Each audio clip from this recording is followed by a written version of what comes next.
And amid all the politics around tariff and the tariff threats, there's another story emerging from the United States of America. This time, it's the unpredictable Donald Trump who's suggesting that Vice President J.D. Vance is most likely his heir apparent to serve as the Republican nominee in 2028. Now, remember, this is the farthest he has gone in backing J.D. Vance as the future presidential candidate. What does this hint mean? And at a time when, there is a lot of criticism, a lot of conversation around Donald Trump's policies, his, tariff tirade, comes this comment where Donald Trump has gone, possibly the first time, dropped a big hint of this sort, where he's suggesting that J.D. Vance is most likely his heir apparent to serve as the Republican nominee in the year 2028. How are you looking at this development, Rishabh?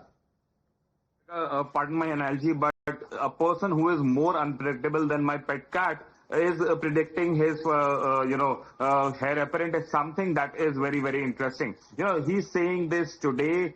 I'm not sure whether he will abide by this next month. Someone who has fired people left, right, center since he has come to power and has even had a tiff with his best friend, so-called best friend, Elon Musk, over a small rookie, disagreements between the two. And right now, when we have still 3.5 years left for the next U.S. election, someone like Donald Trump going ahead and saying that, J.D. Vance could be his heir apparent is something which is very far-fetched. Depends how things are. And remember, this is the last tenure of Donald Trump.